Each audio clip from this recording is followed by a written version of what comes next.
सणांच्या निमित्ताने अत्यंत आकर्षक अशा मोरपिसांची विक्री करणारे फेरीवाले आता वेगवेगळ्या शहरांमध्ये दिसू लागले आहेत। घरातील सजावटीचे सौंदर्य वाढवणारी ही मोरपिसं कुठून आणली जातात हे मात्र एक कोडच आहे। वन्यजीवांचे अधिवास सुरक्षित असल्यामुळे महाराष्ट्रात मोरांची संख्या मोठी आहे।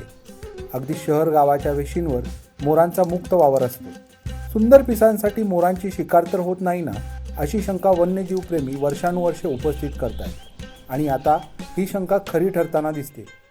कारण गेल्या वर्षी भारतीय कस्टम विभागानं दिल्लीत केलेल्या एका कारवाईत चीनला पाठवण्यात येणारे तब्बल 21 लाख मोरपीस जप्त केले गेले। नैसर्गिकरित्या एवढ्या मोठ्या प्रमाणात मोरपीस मिळणं अशक्य गोष्ट आहे।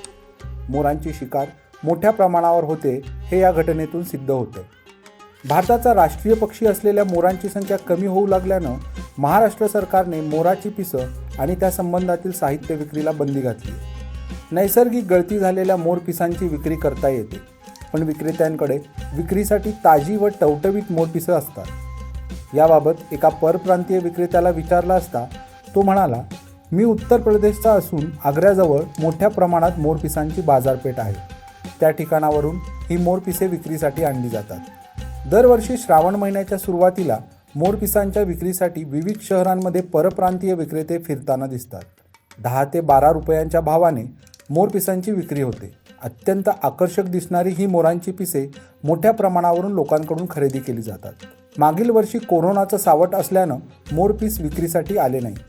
यंदा ग्राहकांकडून पिसांची मागणी वाढली आहे, भावही वाढले आहेत। विकली जाणारी ही मोरपिसे नैसर्गिकरित्या गळालेली पिसे असून ती जंगलातून गोळा केल्याचे विक्रेते सांगतात। मात्र ती एवढी टवटवीत कशी राहतात या प्रश्नाचं उत्तर त्यांच्याकडे नाही।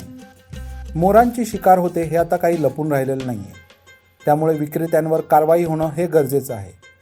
ही मोरपिसे खरोखरच नैसर्गिक गळतीची आहेत का हे तपासणारी कोणतीही यंत्रणा वन विभागाकडे नाही आहे। यापूर्वी मोरपिसांची विक्री करणाऱ्यांना ताब्यात घेऊन विचारपूस करण्यात आली आहे, मात्र सर्वच मोरपीस राजस्थान आणि उत्तर प्रदेशातून विक्रीसाठी आणल्याचं उघड झालं। जरी मोरपिसांचा व्यापार आणि व्यवहार करण्यावर बंदी नसली तरी मोरपिसांच्या स्थलांतरणासाठी वाहतूक परवाना आवश्यक आहे। मोठ्या प्रमाणावर जर मोरपिसांची विक्री होत असेल तर ही पिसे कुठून आणली जातात याची पाळेमुळे शोधण्याची वन विभागाला गरज आहे। पण वनाधिकाऱ्यांमध्येच मोरपिसाच्या तस्करीबाबत संभ्रम असल्याचं दिसतंय।